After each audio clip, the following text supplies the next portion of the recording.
예배 드리면서 먼저 우리 가슴에 손을 얹고 하나님 앞에 한번 고백하도록 하겠습니다. 저를 한번 따라해 주시기 바랍니다. 하나님은 나를 사랑하십니다. 하나님은 나를 치유하십니다. 하나님은 나를 축복하십니다. 아멘. 예배 드리는 가운데 주님의 이러한 임재의 역사가 있게 되기를 주의 이름으로 축원합니다. 오늘은 벌써 12월 첫 주입니다. 어느덧 2016년 한 해도 이제 달력 한 장 딱 남겨놓는 그런 절기가 되었습니다. 이번 한 해를, 한 달을 지나면서 한 해를 잘 마무리하고 감사하는 한 달이 되기를 바라고 또 새해를 소망하며 기대하는 그런 희망의 계절이 되기를 주의 이름으로 축복합니다. 교회 절기상 12월 달은 대림절, 대강절이라고 하는 그런 절기로 수천 년 동안 이렇게 지켜왔습니다.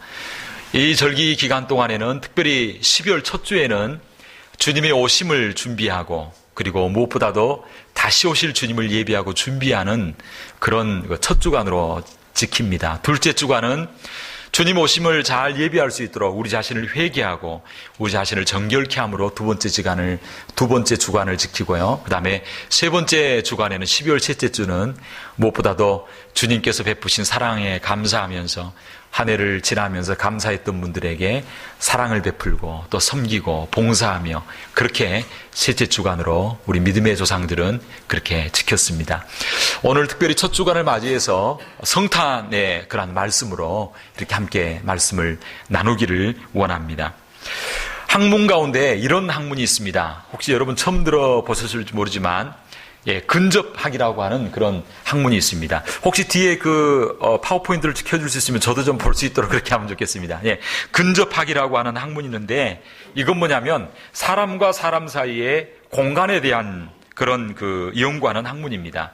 그래서 사람이 살아가는데 공간이 얼마나 필요한지 그리고 그 공간이 인류의 어떤 심리적으로, 문화적으로, 사회적으로 어떤 영향을 끼치는가에 대한 연구를 하는 학문입니다.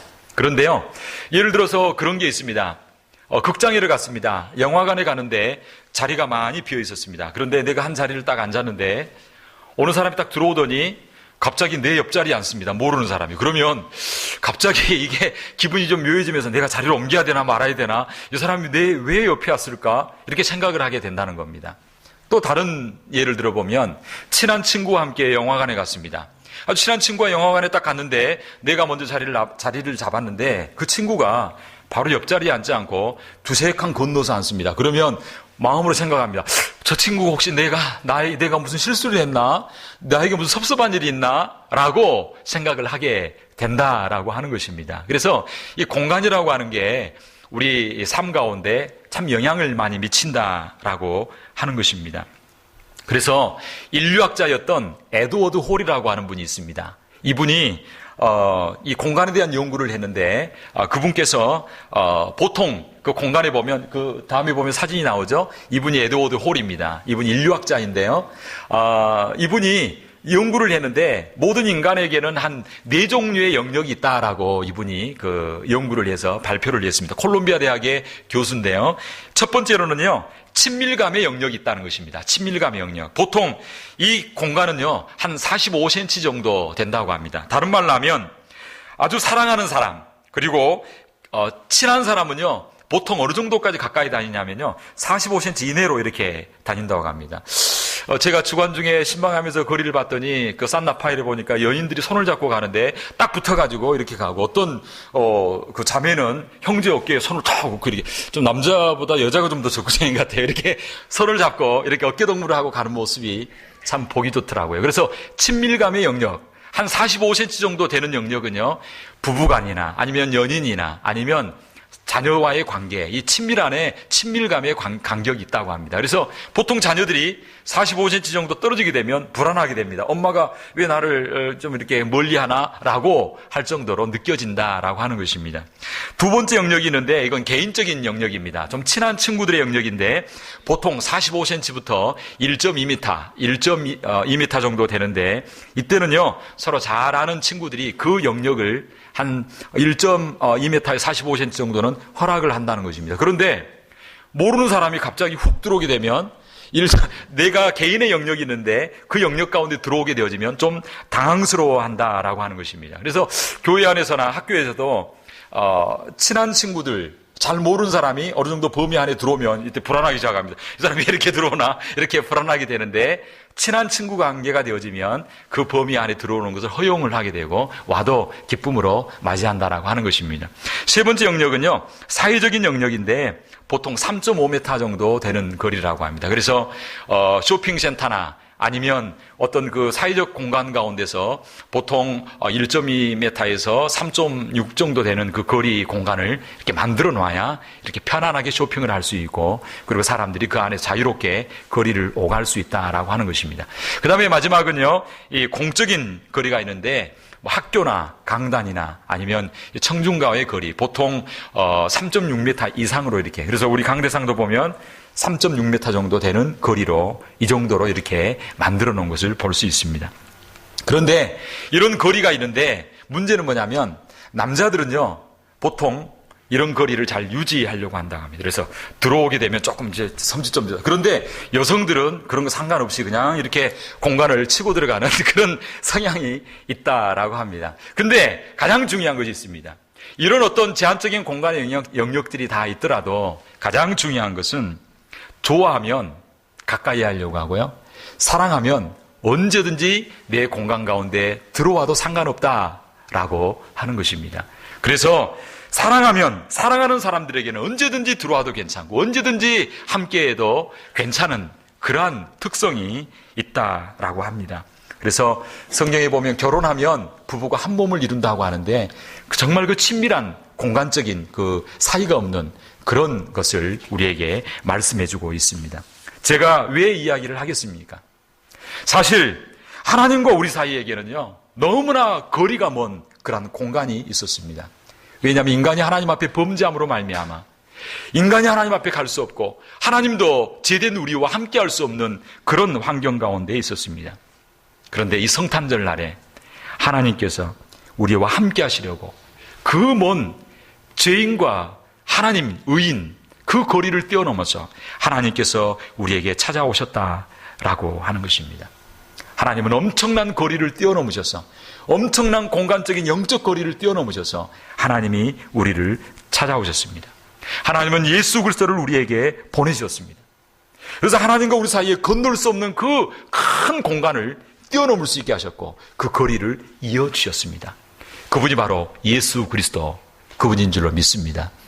예수님을 우리 가운데 보내주심으로 하나님과 이어질 수 없는 그 관계를 이어주셨고, 뛰어넘을 수 없는 공간을 뛰어넘는 그런 놀라운 은혜를 보여주신 시간이 언제인가? 바로 성탄절이다 라고 하는 것입니다. 그런데 왜 하나님께서 그렇게 하셨습니까? 왜 하나님께서는 우리에게 찾아오셨고 구약시대에 보면 순간순간 하나님께서 가까이 오시려고 하셨습니까? 그 이유는 바로 하나님이 우리를 사랑하셨기 때문입니다. 사랑하면 관심을 가집니다. 사랑하면 상대방의 아픔이 내 아픔이 되어집니다. 사랑하면 그 사람의 기쁨이 나의 기쁨이 되는 역사가 있게 된 줄로 믿습니다. 하나님이 우리를 사랑하심으로, 하나님이 나를 사랑하심으로 그 죄인과 의인의 간격, 인간과 하나님이라고 하는 그 간격을 뛰어넘으셔서 우리에게 찾아와 주셨습니다. 나를 찾아와 주신 그 주님, 그 엄청난 공간을 뛰어넘으신 주님, 그 주님을 경험하고 만나고 체험할 수 있는 이번 성탄절이 되기를 주의 이름으로 축원합니다. 자, 그렇다면 우리 하나님께서는 이 땅 가운데 예수님을 보내주셨는데, 예수님은 어떤 환경 가운데서 우리를 찾아오셨습니까? 첫째로 하나님께서는요, 예수님은 캄캄한 흑암의 땅에 찾아오셨다라고 말하고 있습니다. 2절은 이렇게 말합니다. 흑암에 행하던 백성이 큰 빛을 보고 사망의 그늘진 땅에 거하던 자에게 빛이 비치도다 라고 이렇게 말씀하고 있습니다. 우리에게 흑암이 있었고 사망의 그늘진 땅에 거했었는데, 그 흑암과 그늘진 땅에 거했던 우리들에게 우리 예수님께서 찾아오셨다라고 하는 것입니다. 사실 이 말씀은 어떤 배경 가운데 나와 있냐면 1절에 보면 스불론과 납달리에 대한 이야기를 하고 있습니다. 이스라엘 지파가 12지파가 있는데 그 중에 스불론과 납달리라고 하는 지파가 있습니다. 이 지파는 12지파 가운데서도 어떤 면에서 보면 좋은 대접을 받지 못했던 지파입니다. 어떤 면에서 보면 주목받지 못했던 지파입니다. 12지파 가운데 가장 소외되고 가장 주목받지 못했던 지파입니다.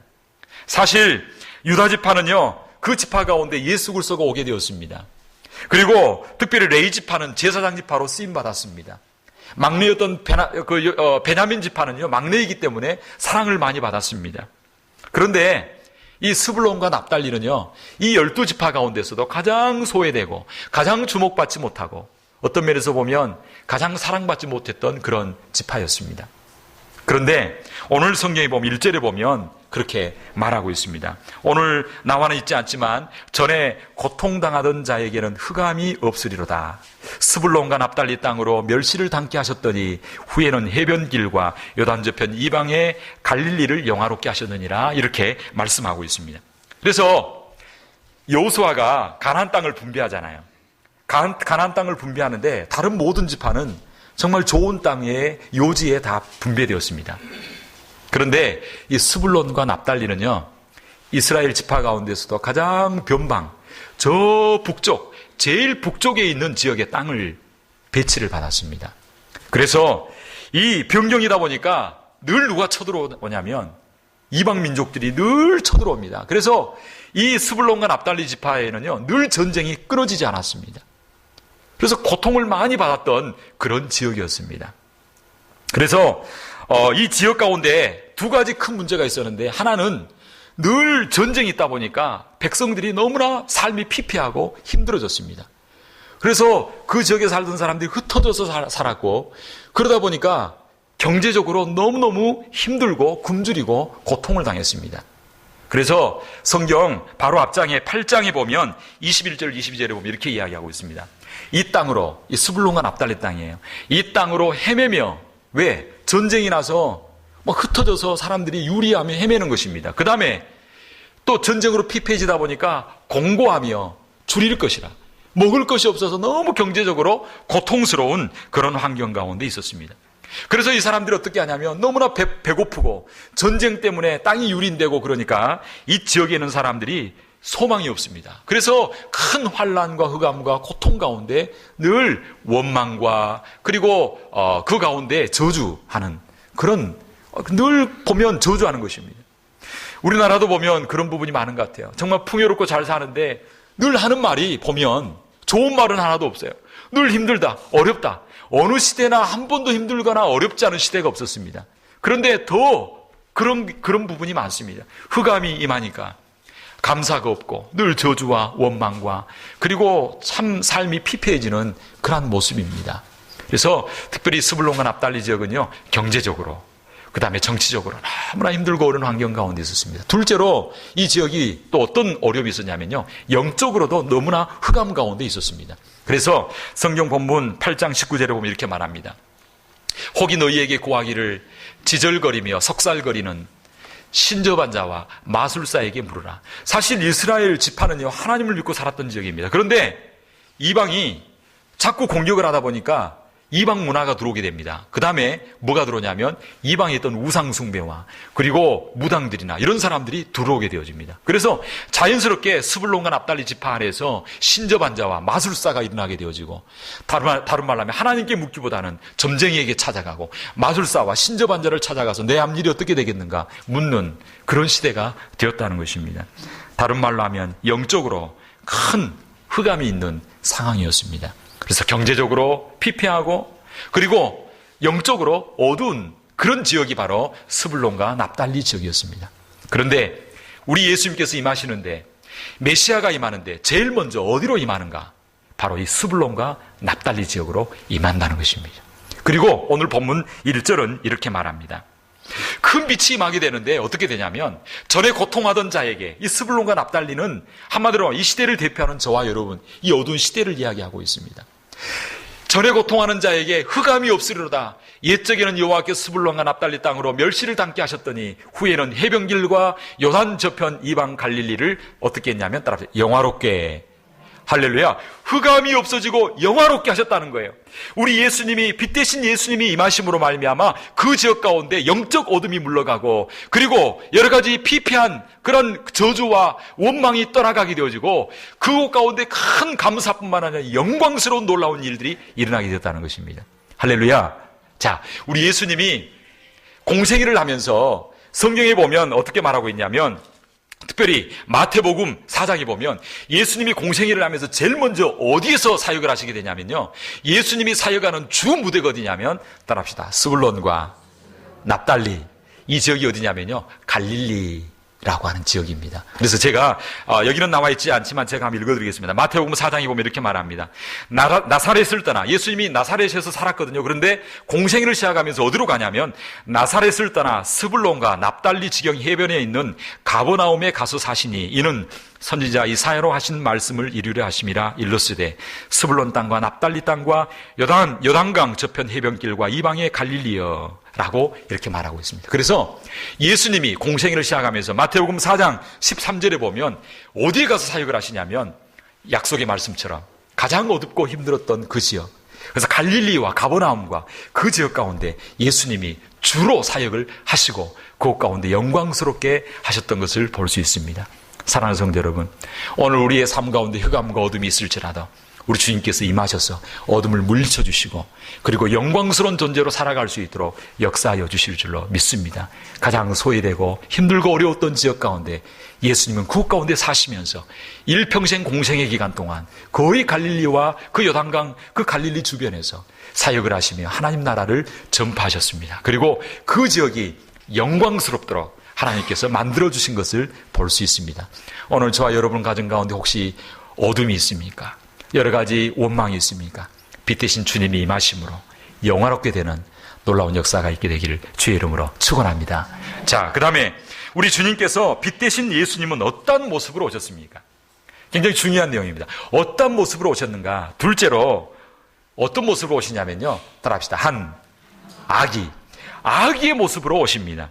사실 이제를 보면 큰 빛이 임할 것이라고 했는데, 그 지역은요, 아까 말했던 대로 정치적으로, 경제적으로, 그 다음에 영적으로 너무나 어두운 지역 가운데 있었고 늘 외적의 침입을 받았습니다.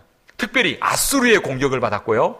그 다음에 얼마 지나지 않아 바빌론이라고 하는 바빌론의 공격을 받게 되어집니다. 그래서 그 지역이 항상 이방 가운데 침략을 받아 고통 가운데 있었는데, 이 가운데 큰 빛이 임하게 되는데, 우리가 상식적으로 생각하면 큰 빛이 임한다라고 할 때는 그 지역을 해방할 아주 위대한 장군이 나타나거나 아니면 위대한 지도자가 나타나서 그 지역을 해방시켜야 하는 것이 우리 인간적인 생각에 마땅한 그러한 모습일 것입니다. 그런데 하나님께서는 그러한 방법으로 하지 아니하시고 누구를 보내시냐면 한 아기를 보내겠다는 것입니다. 그래서 본문 6절은 이렇게 말합니다. 이는 한 아기가 우리에게 낳고 한 아들을 우리에게 주신 바 되었는데 라고 이렇게 말씀하고 있습니다. 하나님이 흑암을 물리치고 큰 빛으로 하나님께서 한 사람을, 메시아를 보내게 될 텐데, 그 메시아가 누구로 오냐면 아기로 온다는 것입니다. 아기만 있으면 영적 어둠도 물러가고 정치적 경제적인 문제도 해결될 것이다 라고 말하고 있습니다. 그런데 그 당시 왕이었던 아하스는요, 그 말을 받아들이지 않습니다. 어떻게 연약한 아기가 와서 지금 이 피폐한 우리 유다의, 이스라엘의 영적인 문제를 해결할 수 있겠는가, 이렇게 생각을 하게 되어집니다. 그리고 이 하나님의 말씀에 그 당시 왕과 이스라엘 백성들은 별로 관심을 가지지 않습니다. 왜냐하면 어둠이 지금 유다에 임하고 지금 아수르와 바벨론이 쳐들어온 것은 무엇 때문이냐면 힘이 부족해서다라고 생각을 합니다. 힘이 부족해서 외침을 받고 힘이 부족해서 지금 이렇게 경제적으로 피폐하게 된 거지, 하나님이 생각하는 그런 것 때문이 아니라고 그 당시 사람들을 생각하게 되어집니다. 그래서 힘이 모자라니까 힘을 세우기 위해서 어떻게 하냐면, 이 아하스 왕이 어떻게 하냐면요, 예루살렘 성전에 있던 모든 기구들 금으로 벽을 입혔는데 그 금을 다 벗깁니다. 그리고 금을 벗겨서 그걸 가지고 뭐 하냐면 아수르 왕에게 바치면서 우리를 좀 군사적으로 좀 도와주라. 그리고 금을 벗겨가지고 그걸 예급해 주면서 우리에게 좀 마병을 보내달라, 군대를 보내달라라고 그렇게 이야기를 합니다. 다른 말로 하면 우리가 이처럼 어려워지고 이처럼 힘든 것은 경제적인 문제이고 군사력이 부족해서 문제이고 힘이 부족해서 문제이다라고 생각했다라고 하는 것입니다. 그런데 하나님은 아니다라고 하는 것입니다. 하나님께서는 이스라엘이 힘이 부족해서 지금 침략을 당하고 힘이 부족해서 지금 경제적으로 어려워진 것이 아니다. 그것은 바로 하나님의 언약을 어기고 죄를 지었기 때문이다 라고 하나님은 말씀하고 있는 것입니다. 흑암과 고통이 임했습니다. 그것은 바로 죄의 문제입니다. 죄의 힘으로 이 죄의 문제를 인간적인 군대로 경제적인 문제로 해결할 수가 없는 것입니다. 이 죄의 문제는 오로지 하나님이 보내신 아기 메시아 되신 예수 그리스도 그분만이 온전히 이 죄의 문제를 해결하는 역사가 있게 될 줄로 믿습니다. 오늘날 우리들도 마찬가지입니다. 왜 내 삶 가운데 이런 문제가 있는가? 왜 내 삶 가운데 이런 고통이 있는가? 그것은 힘이 없기 때문이다 라고 사람들은 생각합니다. 그래서 성도들은 이야기합니다. 이 흑암의 문제를 해결하려면 힘이 있어야 된다. 능력이 있어야 된다. 경제적인 능력이 있어야 된다라고 생각합니다. 그리고 이야기합니다. 나에게 돈만 있으면 내가 행복할 텐데, 내가 건강만 나에게 있다면 내가 행복할 수 있을 텐데, 지금 내가 높은 지위에 오르기만 하면, 내가 진급하면, 내가 대학에 들어가기만 하면, 내 이 문제만 해결되면 내가 이 세상을 힘있게 살아갈 수 있을 것이다 라고 생각합니다. 그러나 하나님의 방법은 아니라는 것입니다. 하나님의 방법은 힘의 문제가 아니라 악의 문제라는 것입니다. 죄의 문제와 그리고 영적인 문제와 모든 삶의 문제는 바로 이 악의가, 다른 말로 하면 예수 그리스도로 말미암아 하나님으로 말미암아 해결된다라고 하는 것을 말씀해주고 있는 줄로 믿습니다. 사랑하는 성도 여러분, 하나님이 보내신 아기 예수 그리스도, 그분과 관계를 온전히 회복할 수 있게 되기를 주의 이름으로 축원합니다. 하나님과 관계를, 공간을 뛰어넘을 수 있는 그 예수 그리스도, 그분과 관계를 맺고 그분을 의지하면 지금 마병의 문제가 아니고, 지금 경제적인 문제가 아니고, 지금 현실의 어려운 문제가 그것을 뛰어넘는 놀라운 역사가 예수 그리스도로 말미암아 임하게 될 줄로 믿습니다. 그래서 이런 말이 있습니다. 아기를 따르고 예수 그리스도를 의지하는 사람에게는 절망이라는 단어와 의미도 바뀌게 된다라고 합니다. 그래서 절망이라고 하는 말이 무슨 말이냐면요, 예수를 믿고 의지하는 사람은요, 절망의 단어가 바뀌어지게 됩니다. 따라합시다. 절망, 절대 안 망한다. 예수를 의지하고 나아가면요, 절대 안 망한다는 거예요. 희망, 따라합시다. 희한하게 안 망한다. 그래서 예수를 의지하고 나아가면 절대 안 망하고요, 희한하게 안 망하는 역사가 예수 그리스도로 말미암아 온전히 임하게 될 줄로 믿습니다. 사랑하는 성도 여러분, 이사야 특별히 1장부터 5장까지를 계속해서 이야기를 하는데 그 문제가 뭐냐면 죄의 문제입니다. 이 죄 문제를 해결할 수 있는 길은 하나님께서 보내신 예수 그리스도, 아기로 오신 예수 그리스도, 메시아 되신 예수 그리스도, 그분만이 죄의 문제, 영적인 문제를 해결하는 역사가 있게 될 줄로 믿습니다. 자, 예수님을 마음속에 모시고 그분이 임하면 어떤 일이 나게 되는가? 오늘 성경 3절 5절에 보면 4가지가 임한다는 것입니다. 첫째, 따라합시다. 즐거움이 임합니다. 그 즐거움을 더할 것이요, 그 즐거움을 더하게 하셨으니 추수하는 즐거움과 탈취물을 나누는 때의 즐거움같이 그들이 주 앞에서 즐거워하리니. 예수님을 마음속에 모시고 예수님과 함께 동행하는 사람에게는요, 첫 번째 어떤 결과가 나타나냐면요, 즐거움이 임합니다. 주님이 주신 기쁨이 마음 가운데 있습니다. 근데 그 기쁨이 어느 정도냐면 농산물을 수확을 하고 거두는 기쁨입니다. 여러분, 농부가 그 수확을 할 때의 그 기쁨을 아시나요? 이 들의 곡식을 거둘 때 얼마나 기쁘게 행복한지 알 수 없습니다. 그런 기쁨이 있다는 거예요. 그리고 전쟁에서 이기고 난 이후에 그 탈취물을 취할 때의 기쁨, 우리는 전쟁을 안 해봤기 때문에 잘 모릅니다. 그러나 그 당시는요, 전쟁에서 승리하고 탈취물을 거둘 때 그 기쁨이 있다는 것입니다. 그런 기쁨을 우리에게 허락하여 주신다는 것입니다. 예수 그리스도로 말미암아 이러한 기쁨이 넘치기를 주의 이름으로 축원합니다. 할렐루야. 둘째로는요, 뭐가 임하냐면요, 해방의 축복입니다. 해방. 성경 보면 3절은 이렇게 말합니다. 그들의 무겁게 먼 멍에와 어깨의 채찍과 압제자의 막대기를 꺾으신다. 뭘 하듯이? 미디안의 날과 같이. 이 미디안은요, 특별히 사사기 7장에 보면 기드온이 나옵니다. 미디안이 너무나 압제를 했습니다. 탈취물을 빼앗아가고 늘 눌렀기 때문에 그 가을에 수확물을 타작을 하는데 어디에 타작하냐면 포도주 틀에서 타작할 정도로 뺏기고 압제받고 눌려 살았었습니다. 그런데 우리 하나님께서 역사하셔서 기드온과 300명의 그 용사로 말미암아 미디안 군대를 물리치고 이기게 해주십니다. 그런 역사를 이야기하고 있습니다. 이 말은 무슨 말이냐면 예수님이 임하시면 저와 여러분을 얽어매고 있는 모든 멍에와 모든 압제자의 모든 누름을 하나님께서 꺾어주시고 해결하여 주신다라고 말씀하고 있는 것입니다. 예수님으로 말미암아 마귀의 세력과 흑암의 세력과 모든 고통의 세력으로부터 자유케 되어지고 해방되는 역사가 있게 되기를 주의 이름으로 축원합니다. 우리 인생의 가장 큰 문제는 바로 죄와 죽음의 문제입니다. 마귀의 문제입니다. 이런 문제를 우리 주님께서 임하셔서 해방시켜 주신다라고 말씀하고 있습니다. 세 번째로는요, 우리 아기 예수님 우리 마음 가운데 임하면 어떤 일이 나게 되냐면요, 마음에 평화가 임한다는 것입니다. 5절에 보면 이렇게 말합니다. 어지러이 싸우는 군인의 갑옷과 피 묻은 복장이 불에 섭같이 살라지리니. 자, 여기서 군인의 갑옷과 그 피 묻은 복장이라고 하는 것은요, 어떤 면에서 보면 전쟁이고 두려움입니다.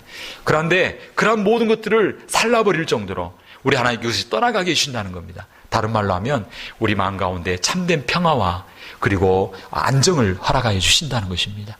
오늘 예수 그리스도로 말미암아 저와 여러분의 마음 가운데 참된 평화와 평강과 감사가 넘치게 되기를 주의 이름으로 축원합니다. 또 뭐라고 말하고 있냐면요, 창성함이 있게 된다. 오늘 본문 3절에 보면 주께서 이 나라를 뭐하게 하신다고요? 창성케 하신다. 창성한다는 말은 세력이 커지고 힘이 세지고 영역이 넓어진다는 것입니다. 우리 예수님이 임하심으로 말미암아 저와 여러분의 삶 가운데 여러분의 하시는 일들이 번성케 되는 역사가 있게 되기를 주의 이름으로 축원합니다. 근데 이스라엘 백성들은요, 성전의 벽에 금을 벗겨다가 군대를 사가지고 번성하려고 한 거예요. 벌써부터 근본이 잘못된 거예요. 하나님과 관계가 회복될 때 하나님이 번성케 해주시는 역사가 있게 될 줄로 믿습니다. 힘으로 하는 것이 아니라 하나님이 주시야만 되는 것입니다. 하나님이 함께 해주실 때 여러분의 문제가 해결될 줄 믿습니다. 자녀의 문제, 신분의 문제, 건강의 문제, 진로의 문제, 결혼의 문제, 인생의 모든 문제가 하나님으로 말미암아 해결되어지고 번성케 되는 역사가 있게 될 줄로 믿습니다. 우리 교회 성도들 가운데 정말 하나님이 함께 하셔서 이렇게 번성하게 되었노라고, 형통케 되었노라고 이런 고백 역사가 있게 되기를 주의 이름으로 축원합니다. 할렐루야. 그래서 올해는 정말 비전을 가지고 내년에는 우리 하나님께서 축복해 주셨습니다. 이만큼 번성하게 주셨습니다. 이렇게 복되게 주셨습니다. 이렇게 창성케 주셨습니다라고 하는 그런 간증의 역사들이 일어나게 되기를 주의 이름으로 축복합니다. 할렐루야. 자, 사랑하는 성도 여러분, 예수를 믿지 않는 사람은요, 이런 번성이 없습니다. 내가 아무리 노력해도 안 되는 것입니다. 마치 내 힘으로 노를 져서 샌프란시스코 항구에서 한국으로 부산항으로 가려고 하는 것과 똑같습니다. 내 힘으로 노를 저어서는요, 이게 한계가 있는 것입니다. 하나님께서 바람을 불어주시고 하나님이 돛을 달아주시고 하나님이 동력을 주시면 편하게 가는 역사가 있게 될 줄로 믿습니다. 예수님 우리 삶 가운데 임하면 이런 놀라운 일들이 일어나게 된다는 것입니다. 이것이 바로 은혜라고 하는 것입니다. 사랑하는 성도 여러분, 그렇다면 마지막으로 아기 예수님을 모시고 그 예수님과 바른 관계를 회복하면 이처럼 축복이 준다라고 말하고 있는데, 그러면 그 아기가 어떤 분위기에 우리에게 이런 축복을 주시고 이런 놀라운 역사를 이루시겠습니까? 그것은 바로 세 번째로 바로 이 아기가 누구냐면 바로 전능하신 하나님이시기 때문입니다. 할렐루야. 그래서 오늘 본문 6절 7절은 특별히 6절은 이렇게 말합니다. 이는 한 아기가 우리에게 낳고 한 아들을 우리에게 주신 바 되었는데 그 어깨에는 정사를 메었고 그 이름은 기묘자라 모사라. 그러면서 뭐라고 말하고 있냐면 전능하신 하나님이라, 영존하시는 아버지라, 평강의 왕이라 라고 말씀하고 있습니다. 이 아기를 우리에게 주셨습니다. 그리고 그 아기를 통하여 하나님과 관계가 회복되게 해주셨습니다. 그런데 이 아기가 어떤 분위기에 이런 놀라운 일들이 우리 가운데 임하게 되는가? 그 이유가 뭐냐면 성탄절에 오신 예수님, 그분, 그 아기는 누구냐면 따라합시다. 전능하신 하나님, 전능하신 하나님이라는 것입니다. 육신의 몸을 입고 오셨지만 그분은 바로 전능하신 하나님이시고 그 하나님이 우리와 함께 하시고 임마누엘로 동행하시는 하나님이시라고 하는 것입니다. 오늘 본문의 이사야 선지자는 성탄절에 오실 그 아기가 누구인가? 본질이 무엇인가? 전능하신 하나님이시여 우리와 함께 하시기 위하여 오신 임마누엘의 하나님이라고 말씀하고 있습니다. 그 예수님이 우리와 함께 하실 때 저와 여러분의 죄가 용서받게 될 줄로 믿습니다. 저와 여러분 가운데 있는 절망이 희망으로 바뀌어지는 역사가 있게 될 줄로 믿습니다. 흑암이 빛으로 바뀌어지는 역사가 있게 될 줄로 믿습니다. 하나님은 이 아기를 저와 여러분들에게 보내주셨습니다. 하나님은 가만히 계신 분이 아니십니다. 우리에게 아기를 보내주신 분이십니다. 다른 말로 하면 하나님은 하늘에서 멀리 떨어져 계신 분이 아니라 우리 삶 가운데 깊게 개입하셔서 우리 문제를 해결해 주시고 우리를 인도해 주시고 우리를 축복해 주시고 우리를 사랑하여 주시기를 원하시는 분이라고 말씀하고 있습니다. 사랑하는 여러분, 공간이라는 이야기를 시작했습니다. 우리 하나님은 육신적인 공간을 뛰어넘으셨고 영적인 공간을 뛰어넘으셔서 저와 여러분에게 찾아오셨습니다. 그 이유가 무엇일까요? 저와 여러분을 사랑하시기 때문입니다. 저와 여러분의 삶 가운데 개입하셔서 문제를 해결해 주시고 축복하여 주시기를 원하시기 때문입니다. 전능하신 하나님이신 그분이 지금 나와 함께 동행하여 주시기 위하여 오셨습니다. 그 주님이 함께 하심으로 저와 여러분의 삶 가운데 그 어떤 문제라도 어떤 질병이라도 어떤 고민이라도 어떤 무거운 그 짐이라도 주께서 해결해 주시는 놀라운 역사가 있게 되기를 주의 이름으로 축원합니다. 성탄절이 다가오고 있습니다. 이 시대의 풍조처럼 예수님을 우습게 여기거나 아니면 악의로 오신 예수님을 멸시하는 저와 여러분들이 되어서는 안 될 줄로 믿습니다. 예수 그리스도께서 나셨을 때 시므온이 이 아기가 어떤 사람인 것을 예언했습니다. 이렇게 이야기합니다. 누가복음 2장 34절 이야기합니다. 시몬이 저희에게 축복하고 그 모친 마리아에게 일러 가로되 보라 이 아이는 이스라엘 중 많은 사람을 패하게 하고 흥함을 위하여 비방을 받는 표적이 되기 위하여 세움을 입었고라고 말씀하고 있습니다. 이 예수님을 어떻게 대하느냐에 따라 흥하고 그리고 망하고가 결정이 되어집니다. 이 아기 예수님을 마음속에 모심으로 흥하고 우리 하나님께서 축복이시는 그런 놀라운 역사가 있는 이번 2016년 12월 절기 성탄의 절기가 되기를 주의 이름으로 축복합니다. 이 시간 한번 기도할 때 하나님 우리가 생각할 때는 힘이 있어야 되고 우리가 생각할 때는 이 문제가 해결되어야 내가 잘 될 걸로 생각했습니다. 근데 그게 아니라 예수님과 바른 관계가 회복이 되어지고 예수님을 우리 가정 가운데 모시고 예수님을 의지하고 나아가게 될 때에 우리 예수님께서 사람의 능으로 힘으로 할 수 없는 놀라운 일들이 내 삶 가운데 이루어지게 될 줄로 믿습니다. 하나님 아버지 이 시간 예수님 우리 가운데 임하시고 우리 가정 가운데 자녀 가운데 임하셔서 우리 주님이 주시는 기쁨, 우리 주님이 주시는 평강, 우리 주님이 주시는 창성함, 우리 주님이 주시는 놀라운 해방과 자유의 역사가 얽히고 묶이고 눌린 것으로부터 자유케 되는 역사가 우리 예수님으로 말미암아 온전히 임하게 하여 주옵소서. 혹시 육신의 문제가 있습니까? 혹시 관계의 문제가 있습니까? 혹시 물질의 문제가 있습니까? 혹시 내 힘으로 해결 못할 문제가 있습니까? 이 시간 주님 앞에 맡깁니다. 주님이 역사하여 주셔서 응답받게 하여 주시고 기적과 은혜를 베풀어 주시옵소서. 이 시간 조용하게 주님 앞에 기도함으로 나아가기로 합니다. 기도하겠습니다.